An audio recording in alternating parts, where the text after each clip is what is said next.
Well, welcome back to Ride. So they just recently released a few updates, very recently, that have actually managed to fix the controls, so that when you start up the game, the controls are actually mapped to what you had previously, which should sound like something that should regularly happen, but, you know, knowing Milestone, this was a problem, and they fixed it with MotoGP 15 and now with Ride. Thank Jesus. But we're here to talk about the new DLC. So, as you can see right now, I've already got one here. The last two DLCs came out. They're basically, I don't know, they're not actually really worth it because, I mean, unless you specifically like a couple of the bikes that are actually different in the pack, because here's the truth. Here's the truth of it. It's kind of hilarious, actually. Some of the DLC is literally just reskinned motorcycle that's just like the 2014 model. Because look, oh, DLC, yay! It's literally the same, just different color. Like, everything is the exact same on it. It's not, look, even the stats are the same. Like, nothing's different. They literally just did a skin. And then here we go with the other one. Same thing with this. There's no difference between the two, except apparently the 2015 has slightly more horsepower. But I don't know. It just doesn't seem like bikes. Okay, here's the only one that I was like, hey, this is cool. This should be a DLC bike because it's actually different. This bike is cool, it's new. I don't have enough credits to use it yet, so I'll probably have to make another video if I want to do that, if I am interested in doing that motorcycle. But there's the RC 2013V, which is actually, I guess if you really wanted it, worth the DLC. But a lot of DLC, especially with the reskin motorcycles, and I think there's a few other reskin motorcycles like it. Here. Okay, like this. Okay, the 2014 versus the 2015 ZX10. Literally the same thing. Yeah, not that awesome. And then I think the Super Duke was already in the game. I keep looking here, trying to remember what else there is DLC wise. Yeah, no, those were there before. Let's keep going here. Oh yeah. This one. The 750, which I guess is interesting. It's not necessarily like, you know, cool. Like, everyone wanted an H2R, you know, or some new tracks for DLC instead. The one bike that did catch my attention was the S1000RR, the 2015 one, because it is actually quite different from the 2014. And in Ride, it actually behaves a lot better than the 2014 model, even though the stats are the exact same thing. Would I say this DLC is worth it? Oh, the other bike. This one, which is kind of like the OP motorcycle in the game now. It only comes in one color, which kind of sucks, but it is way better than the 1199, and I don't know why it's biased, but it seems to just magically kill every other leader bike in the game for some reason. You know, standard fare video game logic.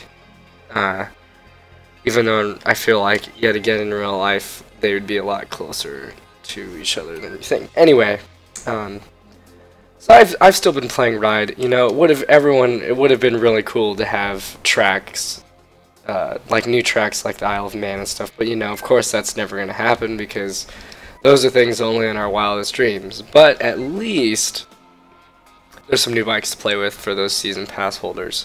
And as I said, do I think the DLC is worth it? Only if you absolutely necessarily have to have one of the bikes in the DLC.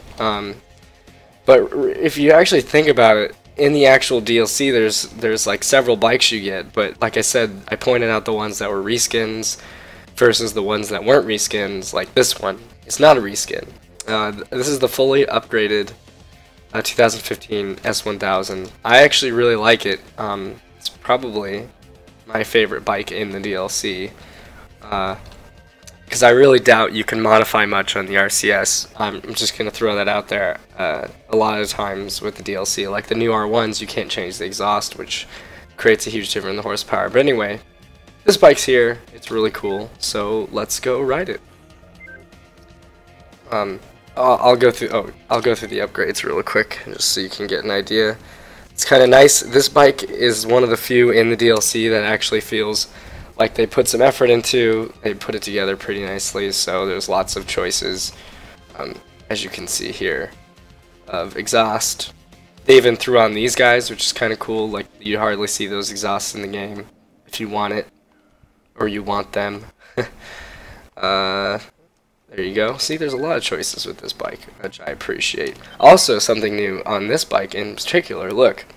This is the only one with, like, a carbon. I don't know if there's other bikes with this, but this is the only one I've run into so far. With a carbon air filter. I don't know why, but it's kind of cool. Other than that, there has been no significant game changes at all whatsoever. This is basically how Ride is going to be. And, oh, man, there's so much potential for this game to be better than it is. I mean, as it being the only option for anybody who wants a decent motorcycle game in the modern century, you know, I guess it's okay, but you know, of course, dreams. If only, you know, we could get something that was a little better, but alas, that is life. So anyway, I'll show you the colors really quick. You know me, of course, it chose black, but like I said, this bike actually feels well put together. It's kind of nice. A lot of times, you know, things just feel kind of slapped together, and you're like, oh boy, yay. So anyway, let's get this thing out on the road. The one with the crazy straight. Yeah, see, same tracks. Don't expect anything more or less.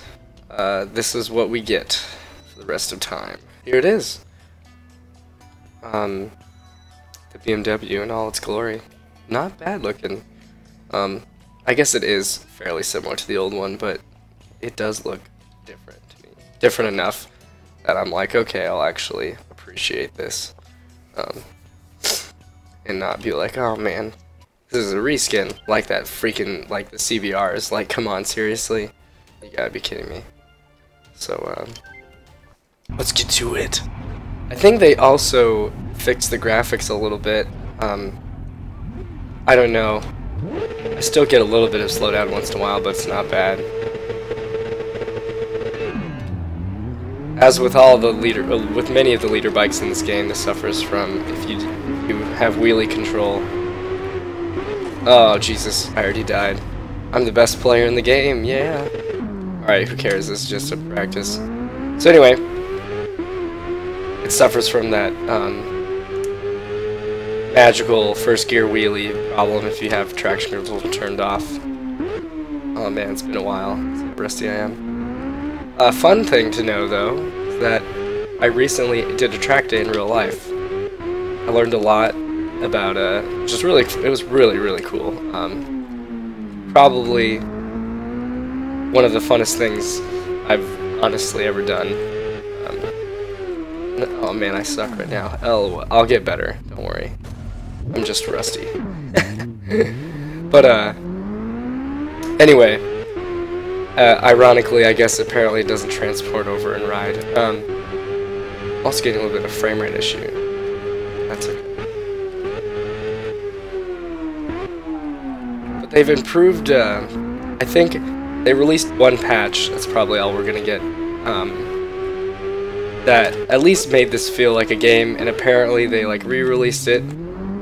So if you still haven't gotten Ride and you want a motorcycle game, it's pretty much your only option, and it's not a bad game. Like, I still you know, play it for fun every once in a while, and I don't mind it. But it's kind of up to you. People who like motorcycle stuff will probably get it, or already own it for that matter. And for people who are on the fence, if you actually like your game to be like really well put together and well machined, I don't know if I'd recommend it as a racing game. Motorcycle games are a very specific niche, and there is not very many of them. Anyway, back to the track day. So I learned a lot about how much I sucked, and how much carrying corner speed is really important. You learn how to carry a lot more after your track day. Translated, I went to the mountains, and I used to hit this one patch. I thought I was like, oh man, I'm so fast through it.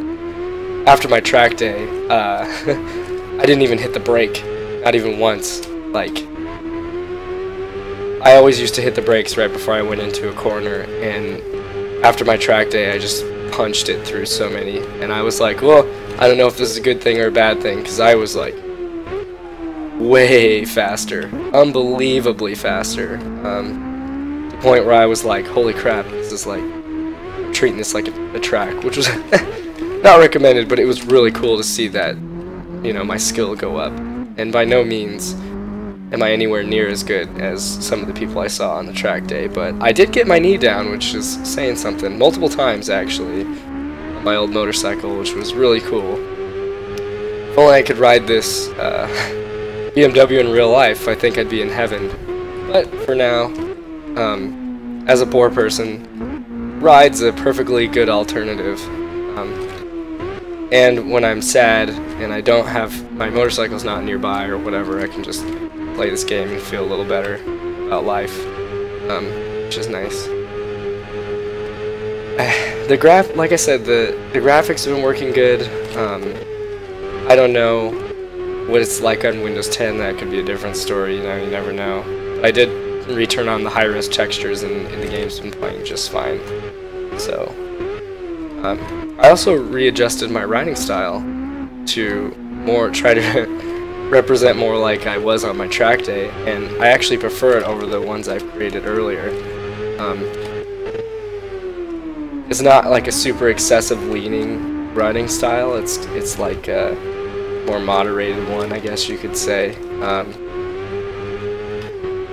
I like it because you can back it in a lot easier. It feels a lot more planted and stable in the corners. I think that's because of the knee adjustment isn't out all the way, it's actually in a little bit. And when I tuck in, my guy tucks his knee in, like I do. That's just something I noticed I did in real life. Whoa, that was close. Catching up to these amazing AI right here.